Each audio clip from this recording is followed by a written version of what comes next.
A millionaire who once bullied a poor girl stands frozen in the lobby of a Chicago high-rise, staring at the one person he never expected to see again. She's older now, worn from long shifts and cheap buses, holding a folder that shouldn't matter to anyone rich, but somehow threatens everything. People around them whisper, unsure why the city's golden boy suddenly looks shaken. She doesn't look at him, doesn't flinch, doesn't speak his name. She just steps forward with quiet purpose until a single announcement echoes through the lobby, stopping them both in a way no one understands yet. Her name was Mara Ellis, 22 years old, raised on the south side of Chicago, in an apartment where the heat rattled louder than the trains outside. She grew up learning to stretch leftovers into meals and make a single dollar feel like $5. Her mother, Denise, worked nights at a hospital laundry room, hands always cracked, back always aching. Her older brother, Caleb, picked up whatever shifts he could at the steel plant. And in that small home, where bills stayed pinned to the fridge like warnings, there was one phrase Mara heard every day: stand up without stepping on anyone. Her mother said it even when she was exhausted, even when the world treated them like afterthoughts. It became the quiet line Mara repeated whenever she doubted herself, whenever pride and humiliation tangled too tightly to separate. Mara was the kind of person who saved receipts, counted bus fare twice, and carried exactly $6.25 in her backpack emergency pouch, just enough for a round trip and a cheap sandwich. That small amount meant independence. If she had that, she could get home, get to work, get to class. Losing it would throw her whole day off rhythm. School had never been easy, especially not at Ridgeview High, where wealthier students arrived in shiny cars and wore winter jackets that cost more than her family's monthly rent. That was where Elias Harland, the son of a real estate mogul, made a sport out of taunting her. Nothing violent, nothing that left marks, but enough to grind her confidence down in small, silent ways. A nickname muttered in the hallway, a joke about thrift stores, a laugh when she dropped her books. It wasn't loud cruelty. It was the kind that sinks deep because no one sees it happening. Years later, Mara worked part-time at a community center while finishing her business certificate. She didn't dream big. She dreamed stable. A job she could hold. A place where she wouldn't feel like she had to prove she deserved to be in the room. When the city announced a small program internship open to applicants from any background, one that paid decently, one that could open real doors, Mara applied. She didn't know the Harland Group had donated the building. She didn't know their heir sat on the review board. She didn't know her past and future were about to collide in the most public way possible. The internship felt like a thin bridge stretched over a long drop, and Mara stepped onto it with careful, measured hope. The city program promised training, mentorship, and a real paycheck, more than she'd ever made in a single month. It wasn't glamorous, it was practical. It meant helping her mother pay rent without begging for overtime. It meant Caleb wouldn't have to take every dangerous night shift. It meant Mara could finally stop choosing between groceries and textbooks. But the stakes were sharper than the opportunity itself. If she didn't get this internship, she had nothing to fall back on, except her part-time job at the community center, which barely covered bus fare and modest bills. The center was losing funding. Hours were shrinking. She could feel the ground shifting beneath her feet already. And so she prepared everything. Printed her resume at the library, ironed her one good blouse, packed her $6.25 emergency money, and took 2 trains to reach the downtown office where the final interviews were held. She thought she was ready. Nervous, yes, but hopeful in that fragile way a person gets when life has given them more disappointments than chances. She never expected the Harling name to appear on the building's directory.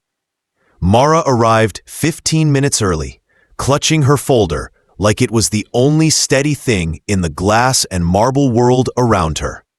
She checked in with the receptionist, took a seat, and tried to steady her breathing. The room smelled faintly of citrus polish and expensive perfume, nothing like the disinfectant and cafeteria steam she was used to. She had rehearsed answers for days.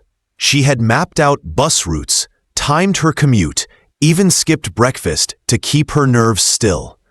This moment mattered, more than anyone here could possibly understand. When her name was finally called, she stood, heart thudding, and followed an assistant down a long hallway lined with framed awards.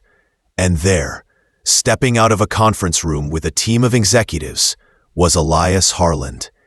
He looked almost the same as he did in high school. Sharp jawline, tailored clothes, the kind of confidence money breathes into a person. He glanced at her only for a second, but it was enough. Recognition flickered. Surprise. And then, something else she couldn't place. The assistant opened a door for her. "You'll be meeting with the review board," she said. "They've already read your application." Inside sat 3 professionals, including one woman who flipped through Mara's file with a puzzled frown. "Miss Ellis," she began, "before we start, we need to clarify something." Mara's palms dampened. "Of course." The woman slid a sheet of paper forward. "We received an anonymous report this morning. It states you falsified your work hours at the community center to appear more qualified." The words hit like ice water. "What? I didn't," Mara's voice cracked. "That's not true. I've never." "It's a serious allegation," another board member added, leaning back. "If you lied on your resume, we can't move forward." Her chest tightened. "I didn't lie. I have proof. I can call my supervisor." The door opened again. Elias stepped in. For a moment, he looked startled to see her mid-interview, but he covered it quickly with a polite, practiced smile. "Apologies," he said to the board. "Just checking that everything's running on schedule." One of the members turned to him. "We're dealing with an integrity concern." And then someone made a mistake, a thoughtless one. They looked at Elias. "You know the school she came from. Kids padded their records there all the time, didn't they?" Heat crawled up Mara's neck. He hadn't accused her directly, but he didn't defend her. He hesitated, just a breath before offering a neutral shrug. And that was all it took. The board members exchanged glances heavy with assumption. Her chance, already fragile, fractured right there under the weight of a lie she never told and a silence she never asked for. Her future slipped a little further out of reach, and humiliation settled in her stomach like a stone. Elias hadn't meant to walk in on her interview. He'd only been moving between meetings, rehearsing numbers for a quarterly briefing, barely paying attention to the interns milling through the halls. But when he saw her sitting at that table, Mara Ellis, the girl he used to tease without thinking, something in his chest tightened. A memory he didn't want to revisit stirred anyway. Cheap school hallways, careless jokes he tossed like coins, her quiet flinch when she thought no one noticed. He'd forgotten her face until a second ago. Now it was impossible to ignore. He stepped into the room out of reflex, trying to look composed, though his mind stuttered. The board members greeted him with the usual respect reserved for a Harland, expecting his presence to reassure them. Instead, he felt strangely out of place, as if he'd walked into a private moment he had no right to witness. When they mentioned the integrity concern, he looked at Mara instinctively. Her eyes were wide, strained, not angry yet, just stunned, like someone struck without warning. Elias felt a faint pull of guilt, though he didn't understand why. He hadn't done anything. Then one of the board members made that offhand remark about her high school, about students like her, about padded records, about kids from that side of the city. Elias's jaw tightened. He recognized the tone. He'd grown up hearing adults talk that way. Quiet dismissal dressed as insight. He should have said something. He should have corrected them. But his brain flickered between caution, habit, and an old fear of disrupting the polished image expected of him. So he hesitated. He offered a neutral shrug. Nothing accusatory, nothing outright cruel, but neutral was enough. The air shifted immediately. The board members leaned back, satisfied. The allegation felt more plausible simply because he hadn't contradicted it. Mara glanced at him then, not pleading, not even hopeful, just tired, disappointed in a way that made Elias feel smaller than the moment justified. He stayed a heartbeat too long, watching her struggle to defend herself. Her voice trembled with indignation she was trying hard to control. She wasn't performing for sympathy. She was clinging to truth like a lifeline. Elias stepped out, pretending he had somewhere urgent to be, but he walked slower than usual. His thoughts turned heavy. He told himself he wasn't responsible for what happened in that room. He told himself it wasn't his place to interfere. But as he glanced back and saw her through the glass, alone, surrounded by doubt he helped reinforce, he wasn't sure he believed his own excuses anymore. Mara stepped out of the interview room with a stiff spine and eyes that burned, though she refused to let tears fall. The hallway buzzed with interns in polished shoes and clean-lined blazers, people who moved like they belonged here. She kept her gaze low, clutching her folder so tightly the edges bent beneath her fingers. They thought she lied. They thought her background made dishonesty natural. And Elias, standing there with his perfect suit and practiced calm, had let their assumptions root deeper. She moved toward the elevator, telling herself she'd survive this disappointment the way she had survived dozens of others. But when the board member who'd led the meeting stepped out behind her and said, "Miss Ellis, we've reached a preliminary decision," the hallway went quiet. Dozens of eyes lifted. "We're suspending consideration of your application until the matter of your work hours is clarified." It wasn't a rejection, but it might as well have been. Mara swallowed hard. "I didn't falsify anything." The woman sighed with a sympathetic smile that felt more like condescension. "These things happen. We just need to be cautious." It was the same tone wealthy parents used in high school when she was blamed for things she didn't do. The same tone that said, "People like you always come with complications." Something inside Mara snapped. Not anger, but clarity. She stepped forward, so her voice carried across the hallway. "I have documents from the community center," she said, loud enough for the interns, assistants, and 2 executives nearby to hear. "Sign-in sheets, supervisor reports. If you want proof, I can provide it right now. I won't be dismissed just because someone with more money than me shrugged at a rumor." The room stilled. And then, unexpectedly, a door clicked open down the hall. Elias stood there. He looked at Mara, then at the board member, and for a split second, something raw passed across his face. Guilt, maybe frustration, maybe the realization of what silence had cost her. He stepped forward. "Hold on," he said, voice steady but firmer than before. "I overheard part of this. I know Mara Ellis. She didn't lie. If someone submitted a false report, that's the real problem, not her resume." Mara froze. She didn't want his help. She didn't trust it. But the ripple his words sent through the hallway was undeniable. Executives exchanged glances. Interns whispered. The board member's polite certainty faltered. Elias wasn't saving her. He was exposing the flaw in their judgment. And now everyone in the hallway was watching. Not her, But them, their shared history, their class divide, their sudden collision. It changed the air around them, changed the story being told about her, changed the assumptions people had begun to make. It changed everything. The hallway incident spread through the building faster than any memo. By the time Mara reached the lobby, a supervisor from the program had already asked her to wait for a follow-up discussion. She sat stiffly on a bench near the window, trying not to stare at her reflection in the glass. Her chest still throbbed with adrenaline and embarrassment. Then a tall, impeccably dressed man approached, silver hair, sharp features, the kind of presence that made people instinctively straighten their posture. Richard Harland, Elias's father. He didn't introduce himself. He didn't need to.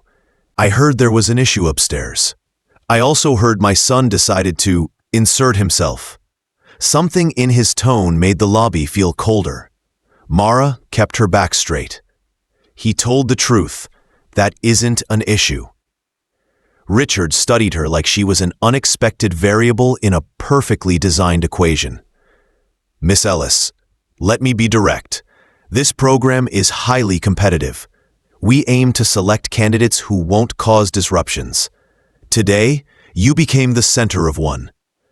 I didn't ask for that, she replied. Someone lied about me. Perhaps, but perception matters. His eyes narrowed. People in this building work hard to maintain stability. You challenged the review board publicly. I defended myself publicly, she corrected. And that distinction, Richard said, is exactly why people from your background struggle here.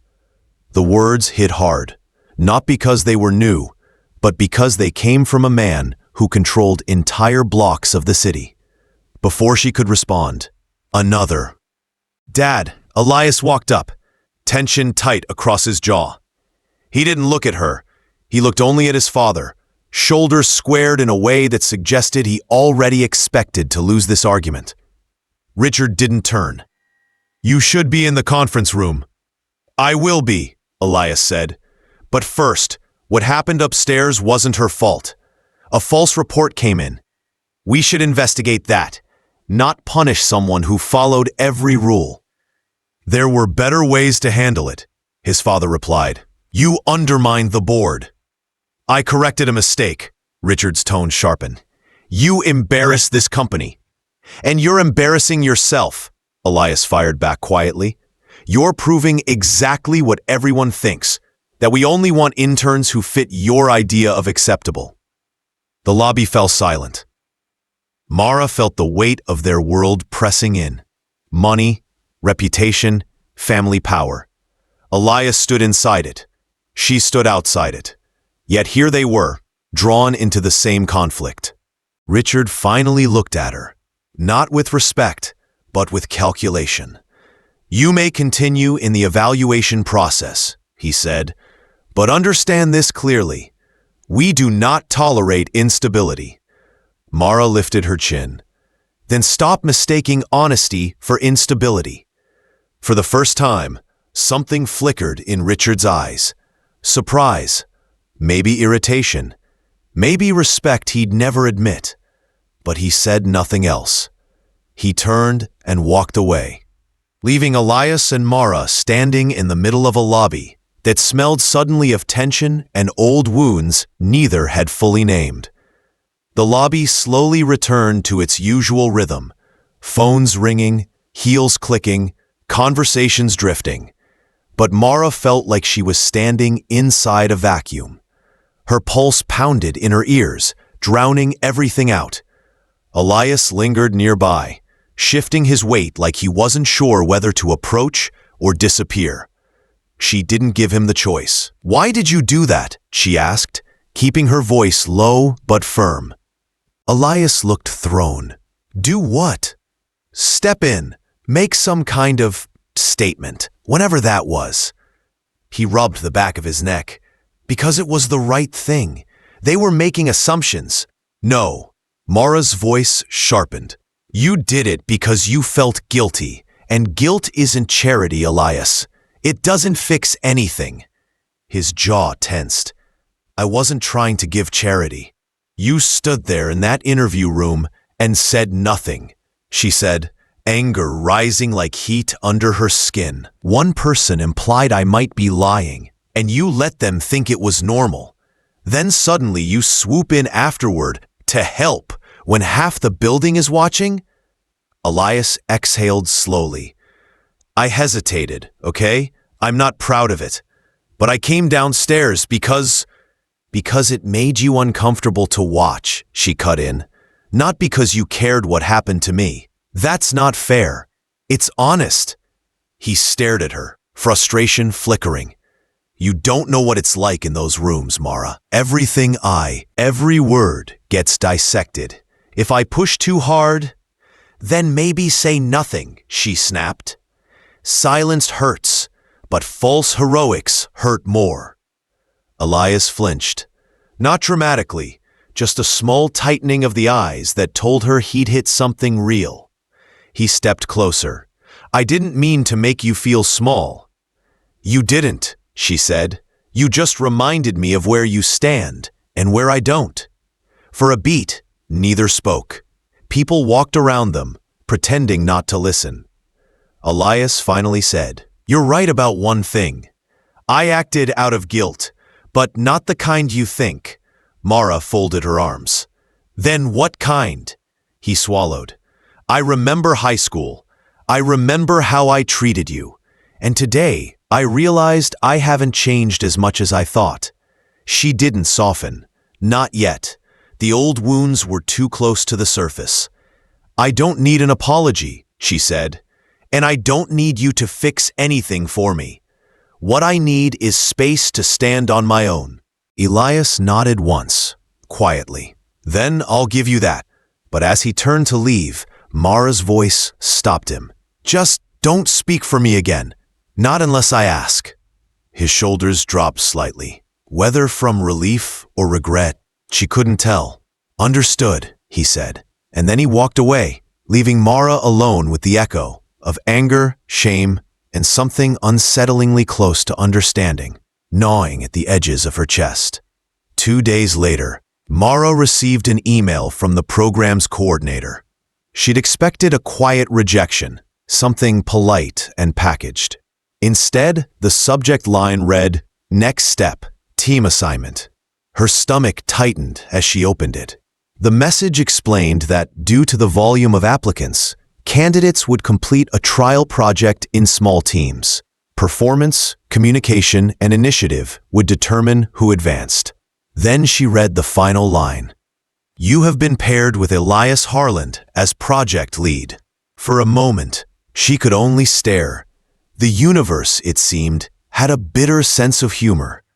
When she arrived at the Harlan Group's co-working floor that afternoon, Elias was already there, leaning over a table scattered with maps, building models, and printed proposals. He stiffened when he saw her, then straightened. Mara, he said carefully. Don't make this awkward, she replied, dropping her bag on a chair. Let's just finish whatever they're testing us on. He nodded and slid a folder toward her. Urban renewal pitch. We have 3 days to design a small-scale community improvement plan using minimal funds. She skimmed the paperwork. Minimal funds meaning? $1,000. She blinked. That's minimal? For this place? Yeah. Their task was clear. Choose a neighborhood, propose a resource-efficient project, and present it to a board of evaluators. Mara immediately recognized something he didn't. The neighborhoods on the list were places she knew. For a moment, she could only stare. The universe, it seemed, had a bitter sense of humor. When she arrived at the Harlan Group's co-working floor that afternoon, Elias was already there, leaning over a table scattered with maps, building models, and printed proposals. He stiffened when he saw her, then straightened. Mara, he said carefully. Don't make this awkward, she replied, dropping her bag on a chair. Let's just finish whatever they're testing us on. He nodded and slid a folder toward her. Urban renewal pitch. We have 3 days to design a small-scale community improvement plan using minimal funds. She skimmed the paperwork. Minimal funds meaning $1,000. She blinked. That's minimal? For this place, yeah. Their task was clear. Choose a neighborhood, propose a resource-efficient project, and present it to a board of evaluators. Mara immediately recognized something he didn't. The neighborhoods on the list were places she knew. Corners where broken benches sat ignored. Streets where kids walked home past empty lots. Stores that closed because people stopped believing things could get better. She tapped a location on the sheet. This one. Elias raised an eyebrow. You're sure? I grew up 5 blocks from there, she said. I know what the community actually needs. He paused. Then you should lead this part. She looked up sharply. We're not doing that. You're the lead. That's how it's structured. Titles don't matter if you have the insight, he replied. She studied him, searching for condescension. Surprisingly, she found none. So they worked. For hours, they sat across from each other in the shared workspace. Mara sketching ideas, Elias researching zoning codes, both silently acknowledging that the partnership they didn't want was beginning to function. He asked questions without assuming. She corrected him without apologizing. He listened when she explained why certain plans wouldn't work in lower-income neighborhoods. She listened when he explained logistics she'd never learned. They ordered food. He grabbed sparkling water without thinking. She accepted tap without shame, and continued building a pitch that blended both of their strengths. At one point, Elias said quietly, You know, you're good at this. Really good. Mara didn't smile, but her voice softened. I have to be. Their worlds didn't match, but their work did. And that fragile alignment, unexpected, unasked for, began stitching something new between them. By the second evening of their trial project, the co-working space had mostly emptied, leaving only the low hum of distant printers and the glow of desk lamps.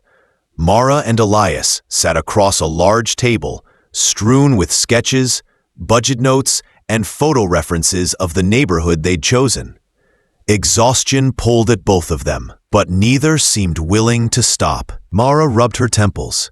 If we reduce the materials budget, we can redirect funds to the after-school program. They need safe seating more than decorative landscaping. Elias leaned back, staring at the ceiling. You're right, but the board likes visible improvements. It makes donors feel like their money went somewhere they can photograph. She looked at him sharply. That's the problem. Everything's for show. He didn't argue. Instead, he let out a long breath, one that sounded like he had been holding it for years. Mara, he said quietly, do you know why I'm even part of this program? My father insisted. Says I need public responsibility experience. But that's code for something else. She waited. He wants me to take his place eventually, manage deals, shake hands, keep appearances. It's a path he mapped before I was old enough to write my own name. Mara's eyes softened, not with sympathy, but recognition. You don't want it? She asked. I don't know what I want, he admitted, but I'm tired of being told what I should be. For a moment, she saw him not as the millionaire heir with tailored suits and an office view of the skyline, but as someone cornered by expectations just as suffocating as poverty. Different in shape, but heavy all the same. She exhaled slowly. You know, people think being poor means you lack choices. But it's not just about money. It's about being boxed in by reality. Every decision costs something. Every mistake hits twice as hard. Elias nodded. And every success feels temporary. Exactly. It was the first time they understood each other without argument, without defensiveness. A quiet clarity passed between them, an acknowledgement that both carried different kinds of weight, and that neither weight was simple to set down. Mara stared at the project outline. This whole thing, Everyone sees $1,000. I see a chance that could change a block, maybe a life. And I see a chance to do something that isn't just a line on my family's reports, Elias said. Something that matters. The room felt smaller then, holding only two people who had spent years misreading each other. They weren't equals, not in wealth, not in upbringing. But they were aligned in something neither expected, a desire for meaning, not approval. Mara finally said, "Maybe we're both trapped." Elias offered a faint, tired smile. "Maybe working on this is the first time I felt less trapped."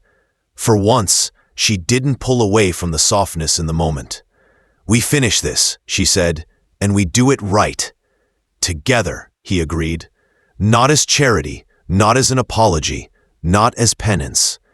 Just two people finally walking forward for reasons that belonged to them both." Presentation day drew a crowd, executives, board members, interns, dressed like they were auditioning for a future that already belonged to them. Mara felt the weight of every eye as she and Elias stood before the pane. Their plan sat displayed on a screen, simple, efficient, grounded in the neighborhood's real needs. One board member, the same woman who had questioned her integrity, leaned forward.